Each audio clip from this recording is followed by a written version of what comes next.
Hello everyone, அனைவருக்கும் வணக்கம். Welcome to TNPSC kingdom. So இந்த வீடியோ பதிவில் நம்ம திருவள்ளுவரின் சிறப்புகள் அப்படிங்கிற டாபிக் வந்து பார்க்க போகிறோம். ஸோ இதுக்கு முன்னாடி நம்ம திருக்குறளின் சிறப்புகள் அப்படிங்கிற ஒரு வீடியோவும் வந்து போட்டிருந்தோம். ஸோ இது எதுக்காக அப்படின்னு சொல்லி பார்த்தீங்கன்னா, ஸோ என்னதான் நம்மளுக்கு சிலபஸில் திருக்குறளில் உள்ள 20 அதிகாரங்கள் 25 அதிகாரங்கள் அப்படின்னு அதிகாரங்களை மட்டும் கொடுத்தாலும் நம்மளுக்கு திருக்குறளை பற்றியும் திருவள்ளுவரை பற்றியும் ஒரு சில கேள்விகள் கேட்குறாங்க. சரிங்களாப்பா. ஸோ கிட்டத்தட்ட திருக்குறள் இந்த இந்த ஏரியால இருந்து மட்டும் ஒரு 10ல இருந்து 12 கேள்விகள் வரைக்கும் வருது. ஓகேவா? தமிழ்ல மட்டும் சொல்லல. யூனிட் 6ஐயும் சேர்த்து சொல்றேன். ஜிஎஸ்ல நம்மளுக்கு கேட்கக்கூடிய யூனிட் 6, அதாவது பழைய யூனிட் 8 இருக்கு இல்லைங்களா? ஸோ அத வந்து இப்ப யூனிட் 6ஆ வந்து வச்சிருக்காங்க. ஸோ அதையும் சேர்த்து சொல்றேன். கிட்டத்தட்ட ஒரு 10ல இருந்து 12 கேள்விகள் வரைக்குமே இந்த ஏரியால இருந்து கேட்கறாங்க. ஓகேவா? ஸோ அப்படி இருக்கும்போது நம்ம ஒரு நூக்கன் கார்னர் கூட விடக்கூடாது. சரிங்களாப்பா? ஸோ எல்லா டாபிக்கையும் நம்ம அலசி ஆராய்ஞ்சு தெளிவா நம்ம பிரிச்சு படிச்சுட்டோம் அப்படின்னா நம்மளுக்கு எந்த குழப்பமும் இருக்காது. அப்பதான் நம்ம ஒரு மார்க்க கூட தவற விட மாட்டோம். சரிங்களா? ஸோ அதுக்காக தான் இந்த திருவள்ளுவர் சம்பந்தமான குறிப்புகள் எல்லாத்தையும் எடுத்து நம்ம திருவள்ளுவரின் சிறப்புகள் அப்படிங்கிற ஒரு டாபிக் வந்து கொண்டு வந்திருக்கோம். சரிங்களா? ஸோ கையில வந்து நோட்டும் பெண்ணும் வந்து எடுத்துக்கோங்க. வீடியோவை கடைசி வரைக்கும் ஃபுல்லா பாருங்க. நம்மளோட பேட்ச் ஸ்டூடெண்ட்ஸும் யூடியூப் ஸ்டூடெண்ட்ஸும் வீடியோக்கு ஒரு லைக் பண்ணிட்டு வீடியோ பார்க்க கண்டினியூ பண்ணுங்க. அண்ட் அதே மாதிரி புதுசா பார்க்கக்கூடிய ஸ்டூடெண்ட்ஸ் வீடியோவை சப்ஸ்கிரைப் பண்ணிட்டு சேனலை பெல் ஐக்கானையும் கிளிக் பண்ணி வச்சுக்கோங்க. ஓகேவாப்பா? ஸோ அப்பதான் நம்ம அடுத்தடுத்து போடக்கூடிய வீடியோஸ் உங்களுக்கு ரெகுலரா வந்து சேரும். சரிங்களா? சரி, ஓகே. ஸோ இப்போ வந்து நம்ம வீடியோக்குள்ள போகலாம். ஸோ திருவள்ளுவரின் சிறப்புகள். யாரு திருவள்ளுவர் அப்படின்னு சொல்லி பார்த்தோம்னா, திருக்குறளை இயற்றியவர் தான் திருவள்ளுவர். இது நம்மளுக்கு தெரியும். இவரை பற்றி தெளிவான வரலாறு இதுவரைக்கும் நம்மளுக்கு எதுவுமே கிடைக்கல. சரிங்களாப்பா? இவருடைய ஊர், பெற்றோர் குறித்த முழுமையான செய்திகள் இதுவரைக்கும் நம்மளுக்கு கிடைக்கல. இவர் எந்த ஊருன்னும் நம்மளுக்கு தெரியாது. இவருடைய பெற்றோர்கள் யாரு அப்படிங்கிறதும் நம்மளுக்கு தெரியாது. சரிங்களா? திருவள்ளுவரை பற்றிய உண்மை வரலாறு புலப்படவில்லை. செவிவழி செய்திகளே உள்ளன. சரிங்களா? இவர் யாரு, இவர் என்னங்கிற உண்மையான வரலாறு அப்படிங்கிறது இது வரைக்கும் யாருக்குமே கிடைக்கலப்பா. எவ்வளவு பெரிய ஒரு விஷயம் பாருங்க. இவ்வளவு பெரிய திருக்குறள் எழுதியிருக்காரு. இன்னைக்கு உலக பொதுமறை, உலகமே போற்றக்கூடிய நூல், வாழ்க்கையில எல்லாரும் பின்பற்ற வேண்டிய நூல் திருக்குறள் அப்படின்னு சொல்லி இவ்வளவு பெரிய ஒரு நூலை எழுதியவர் யாரு, அவங்க அப்பா அம்மா பேர் என்ன, எங்க பிறந்தாரு, எப்ப பிறந்தாரு, எதுவுமே நம்மள்ட்ட கிடையாது. எந்த டீட்டெயிலும் நம்மள்ட்ட இல்ல. சரிங்களா? ஸோ அடுத்தது பாருங்க. ஸோ இது ரொம்பவே ஒரு ஆச்சரியமான ஒரு விஷயமா இருக்கா. 1330 குறட்பாக்களை கொடுத்தவரு, அவரை பத்தி ஒரு சில தகவல்கள் கூட நம்மளுக்கு கிடைக்கல. சரிங்களாப்பா? ஸோ அடுத்து இப்ப திருவள்ளுவரின் சிறப்புகள். இவருடைய சிறப்புகள் என்னென்ன அப்படின்னா, பிறப்புக்கும் எல்லா உயிருக்கும் என்னும் பொதுநெறி காட்டியவர் திருவள்ளுவர். சரிங்களா? எல்லா பிறப்புக்கும் ஒண்ணுதாங்க, சமங்க. எல்லாரும் இங்க சமங்க. யாரும் நீங்க மேல நான் கீழே, ஒரு ஒரு சின்ன உயிர், ஓரறிவு உயிர்ல இருந்து ஆறறிவு மனிதர்கள் வரைக்கும் பிறப்பால் எல்லாரும் சமம் அப்படின்னு அப்படிங்கிற ஒரு பொது நெறிய கொண்டு வந்தவர் வள்ளுவர் தான். சரிங்களா? எக்காலத்துக்கும் பொருந்தும் வாழ்க்கை நெறிகளை வகுத்து கூறியுள்ளார். பிற அறநூல்களைப் போல் அல்லாமல் பொது அறம் பேணும் திருக்குறளை இயற்றியவர் திருவள்ளுவர். சரிங்களா? அதாவது இதுலதான் வந்து பொது அறம் அப்படிங்கிறது இருக்கு. ஓகேவாப்பா? இவர் சுருங்கச் சொல்லி விளங்க வைப்பதில் வல்லவர். வெறும் 7 வார்த்தை தான், 1.25 அடிதான், 1.25 அடிதான். சரிங்களா? சுருங்க சொல்லி அப்படி சின்னமா சொல்லி பெரிய ஒரு டிஸ்கிரிப்ஷனை கொடுக்கிறது, பெரிய ஒரு விளக்கத்தை கொடுக்கறதுல வல்லவர் தான் நம்மளுடைய வள்ளுவர் அப்படின்னு வந்து சொல்றாங்க. சரிங்களா? ஸோ அடுத்து திருவள்ளுவர் திருக்குறளில் அனைத்து நாட்டினரும் இனத்தினரும் தமக்கே உரியதென கொண்டாடும் வகையில் பொதுமக்களுக்கு பொது பொதுமை கருத்துக்களை படைத்தவர். ஓகேவா? ஸோ இந்த இடத்துல பாயிண்ட் வராது.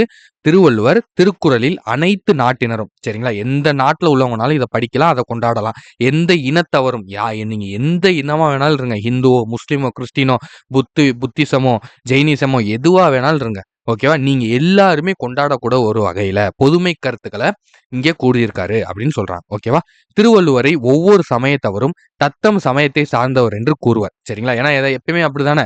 ஒரு சாமி ஒருத்தவர் வந்து பெரிய ஆள்னா உடனே அவர் வந்து எங்க ஜாதி, எங்க மதம், எங்க சமயம், எங்களோட இனம் அப்படின்னு வந்து எடுத்துக்கிடுவாங்க இல்லையா? அந்த மாதிரி. ஓகேவா? இதன் மூலம் வள்ளுவரின் உயர்வும் பொதுமை கொள்கையும் வீறு பெற்று துலங்குவதை உணரலாம். ஓகேவா? தமிழ்நாடு அரசு 1333 அடி உயரமுள்ள திருவள்ளுவர் சிலையினை கன்னியாகுமரியில் நிறுவியுள்ளது. ஓகேவா? இதை பத்தியும் நம்ம பின்னாடி படிப்போம் டீட்டெயில்டா. திருவள்ளுவரின் நினைவை போற்றும் வகையில் வேலூரில் திருவள்ளுவர் பல்கலைக்கழகம் அமைக்கப்பட்டுள்ளது. எங்கப்பா? வேலூர்ல திருவள்ளுவர் பல்கலைக்கழகம் அப்படிங்கறத அமைச்சிருக்காங்க. தமிழ்நாடு அரசு கன்னியாகுமரியில 133 அடியில சிலை வந்து வச்சிருக்காங்க. ஓகேவாப்பா? அடுத்து திருவள்ளுவரை பொதுநெறி கண்ட புலவர் என பாரதியார் புகழ்ந்துள்ளார். யார் புகழ்ந்திருக்கா பாருங்க? பாரதியார் புகழ்ந்திருக்காரு. என்ன புகழ்ந்திருக்காரு? பொதுநெறி கண்ட புலவர் அப்படின்னு சொல்லி புகழ்ந்திருக்காரு. ஓகேவாப்பா? ஸோ அடுத்து திருவள்ளுவருக்கு வழங்கப்படுற சிறப்பு பெயர்கள் என்னென்ன அப்படின்னு பார்த்தோம்னா, நாயனார், முதற்பாவலர், நான்முகனார், மாதானுபங்கி, சென்னா போதார், புலவர், பெருநாவலர், தேவர், தெய்வப் புலவர், பொய்யில் புலவர் அப்படிங்கிற 10 சிறப்பு பெயர்களை வந்து நம்மளுக்கு இங்க கொடுத்துருக்காங்க. ஸோ இந்த 10யுமே மனப்பாடம் பண்ணிக்கோங்க. ஓகேவா? இன்னும் 2 இருக்குப்பா. வான்புகழ் வல்லவர், அதுக்கப்புறம் பொய்மொழி புலவர், பொய்யாமொழி புலவர். சரிங்களா? ஸோ 2 விட்டுட்டேன். சாரிப்பா. நோட் பண்ணிக்கோங்க. பொய்யாமொழி புலவர், வான்புகழ் வள்ளுவர். ஓகேவா? ஓகே. ஸோ அடுத்து இவருடைய காலம் என்னவா இருக்கும் அப்படின்னு சொல்லி கணிச்சு பார்த்தா, திருவள்ளுவர் வாழ்ந்த காலம் பற்றி கருத்து வேறுபாடுகள் உண்டு. ஆமா. ஏன்னா வந்து அவர் யாரு, எங்கே, எப்ப பிறந்தார் எதுவுமே தெரியலையே. ஓகேவா? திருவள்ளுவர் 2000 ஆண்டுகளுக்கு முற்பட்டவர் அப்படின்னு வந்து சொல்லப்படுது. இவர் கடைச்சங்க காலமாகிய கிபி 2ஆம் நூற்றாண்டைச் சேர்ந்தவர் அப்படின்னு வந்து சொல்றாங்கப்பா. ஓகேவா? கடைச்சங்க காலமாகிய கிபி 2ஆம் நூற்றாண்டு. கிபி 2ஆம் நூற்றாண்டைச் சேர்ந்தவர் அப்படின்னு வந்து சொல்லப்படுது. இவர் கிமு 31ல் பிறந்தவர் என உறுதி செய்து திருவள்ளுவர் ஆண்டு கணக்கிடப்பட்டுள்ளது. ஓகேவா? இவர் வந்து கிமு 31ல தான் பிறந்திருக்காரு அப்படின்னு சொல்லி கணக்கு பண்ணி, அதுல இருந்து இவருக்கான வயசை வந்து கணக்கு பண்றாங்க. ஓகேவா? திருவள்ளுவர் ஆண்டு அப்படிங்கிற ஒண்ணும் வந்து கணக்கு பண்ணுவாங்க. எப்படி இப்ப வந்து நம்ம நார்மலா காலண்டர்ல ஒவ்வொரு ஆண்டு போகுது இல்லையா? அதே மாதிரி இந்த திருவள்ளுவர் ஆண்டை வந்து கணக்கு பண்ணுவாங்க. ஓகேவாப்பா? திருவள்ளுவர் காலம் கிபி 2ஆம் நூற்றாண்டு என கூறுவர் பலர் உலர். தமிழக அரசு தைத்திங்கள் 2ஆம் நாளை திருவள்ளுவர் நாளாக அறிவித்து கொண்டாடி வருகிறது. ஆமா, எப்பயுமே நம்மளுக்கு பொங்கல் மறுநாள் வந்து திருவள்ளுவர் தினமா நம்ம கொண்டாடுவோம் இல்லையா? ஸோ அது வந்து தமிழக அரசால அறிவிக்கப்பட்ட ஒரு நாள் தானே தவிர, அன்னைக்கு திருவள்ளுவருடைய பிறந்த நாளா அப்படி கிடையாது. தமிழக அரசு தைத்திங்களுக்கு 2ஆம் நாளை வந்து திருவள்ளுவர் நாளா அறிவிச்சு கொண்டாடிக்கிட்டு வராங்க. ஓகேவாப்பா? தை முதல் நாள் திருவள்ளுவர் ஆண்டின் தொடக்க நாளாக கருதப்படுகிறது. ஓகேவா? அப்ப தை முதல் நாள் தான். தை பிறந்தா வழி பிறக்கும்னு சொல்றாங்க இல்லையா? ஸோ தமிழ் மாதங்கள் கணக்குப்படி தை திருவள்ளுவர் ஆண்டு அப்படிங்கிறது தை முதல் நாள்ல இருந்து கணக்காகுது அப்படின்னு சொல்றாங்க. ஓகேவா? அடுத்து திருவள்ளுவர் ஆண்டை எப்படி கணக்கிடணும் அப்படின்னா, கிறித்து ஆண்டு கிறித்து பிறப்புக்கு பின் ஓகேவா பிளஸ் 31 ஓகே திருவள்ளுவர் ஆண்டு அப்படின்னு சொல்றாங்க. எடுத்துக்காட்டாக இப்ப நீங்க 2013ல இருக்கீங்கன்னா அதோட ஒரு 31 சேர்த்துட்டோம் அப்படின்னா 2044 அப்படிங்கிறது தான் திருவள்ளுவர் ஆண்டு. சரிங்களா? கிபி 2013 திருவள்ளுவர் ஆண்டு 2044 என்று கூறுவோம். சரிங்களா? கிபி 2013 திருவள்ளுவர் ஆண்டு 2044ன்னு சொல்லுவோம். அப்ப இப்ப நம்மளுக்கு என்னப்பா 2025 வேணா அதான் முடிய போதே 26 பிளஸ் 31 சேர்த்தோம் அப்படின்னா எவ்வளவு வருது பாருங்க. 2057ல இருக்கோம் இப்ப நம்ம. எத்தனைல இருக்கோம்? 2057ல இருக்கோம் இப்ப நம்ம. திருவள்ளுவர் ஆண்டுப்படி 2057ல இருக்கோம். ஓகேவாப்பா? ஸோ அடுத்து இப்ப வள்ளுவர் கோட்டம்பட்டி சென்னையில வள்ளுவர் கோட்டம் இருக்கு பாத்தீங்களா? ஸோ அதை பத்தி ஒரு சில பாயிண்ட்ஸ் வந்து எடுத்துட்டு வந்திருக்கோம். ஸோ அதை பாருங்க. திருவள்ளுவரின் புகழை உலகறிய செய்யும் வகையில் சென்னை கோடம்பாக்கத்தில் வள்ளுவர் கோட்டம் என்னும் கலைக்கூடம் அமைக்கப்பட்டுள்ளது. எங்கப்பா? சென்னையில உள்ள கோடம்பாக்கத்துல. ஓகேவா?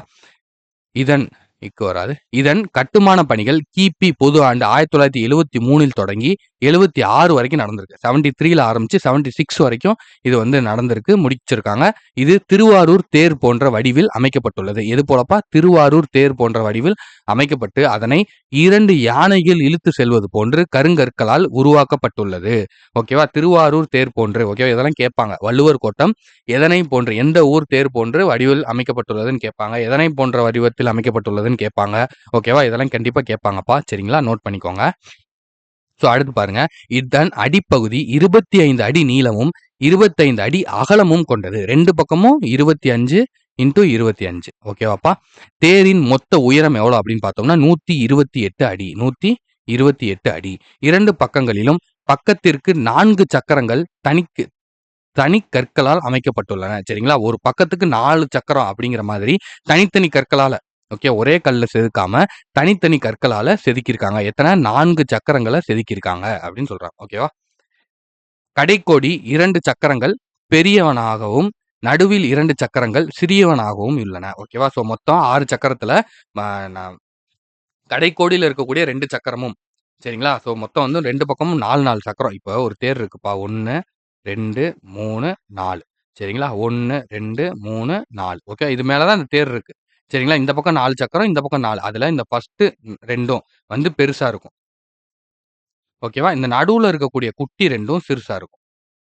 ஓகேவாப்பா? இப்ப நம்ம சைடா பார்த்தோம் அப்படின்னா 1 2 3 4 இப்படி அமைச்சிருக்காங்க. சரிங்களா? ஸோ இந்த கடையில உள்ள 2 சக்கரமும் பெருசாவும் நடுவுல உள்ள 2ம் சின்னதாவும் அமைக்கப்பட்டிருக்கு. ஓகேவா?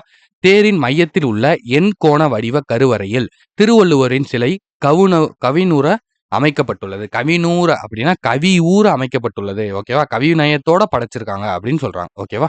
ஸோ அடுத்து பாருங்க. வள்ளுவர் கோட்டத்தில் நிகழ்ச்சிகள் நடத்துவதற்கான அரங்கம் ஒன்று உள்ளது. ஓகேவா? அங்கேயே அரங்கம் வந்து வச்சிருக்காங்கப்பா. ஆடிட்டோரியம் வச்சிருக்காங்க. அங்கேயே நிறைய நிகழ்ச்சிகளும் நடத்துவாங்கன்னு சொல்றாங்க. ஓகேவா?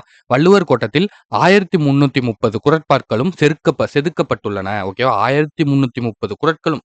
ஓகேவா? அந்த வள்ளுவர் கோட்டத்துல 1330 குறட்கள் வள்ளுவர் எழுதிய எல்லா குறள்களையும் அங்கே கல்வெட்டுகளா செதுக்கியிருக்காங்க அப்படின்னு சொல்றாங்க. ஓகேவா? அறத்துப்பால் கருநிற பளிங்கி கல்லிலும், பொருட்பால் வெண்ணிற பளிங்கி கல்லிலும், இன்பத்துப்பால் செந்நிற பளிங்கி கல்லிலும் அழகாக பொறிக்கப்பட்டுள்ளது. சரிங்களா? ஒவ்வொன்றுக்கும் ஒவ்வொரு கலர். எப்படிப்பா? அறத்துப்பாலுக்கு என்ன கலர்? கருநிற பளிங்கிக்கல். ஓகேவா? கருநிற பளிங்கிக்கல்ல என்ன பொறிச்சிருக்காங்க? அறத்துப்பாலுக்கான குறள்களை பொறிச்சிருக்காங்க. அண்ட் அதே மாதிரி பொருட்பாலுக்கு வந்து என்னது? வெண்ணிற பளிங்கிக்கல். ஓகேவா? வெண்ணிற பளிங்கிக்கல். ஓகேவா? இன்பத்துப்பாலுக்கு என்னது? செந்நிற பளிங்கிக்கல். ஓகேவா? ஸோ 3யும் வந்து நோட் பண்ணிக்கோங்க. இது 3லயுமே வந்து தனித்தனியா வந்து பொறிக்கப்பட்டிருக்கு. ஓகேவாப்பா? மேலும் திருக்குறளின் கருத்துக்களை விளங்கும் ஓவியங்களும் வரையப்பட்டுள்ளன. திருக்குறளுடைய கருத்துக்களை விளக்க மாதிரி நிறைய ஓவியங்களும் வரைஞ்சிருக்காங்க அப்படின்னு வந்து சொல்றாங்க. ஓகேவாப்பா? சரி, ஓகே. ஸோ இதோட திருவள்ளுவரின் சிறப்புகள் அப்படிங்கிற டாபிக் வந்து முடிஞ்சு. ஸோ இவ்வளவுதான். ரொம்ப ரொம்ப ஈஸி.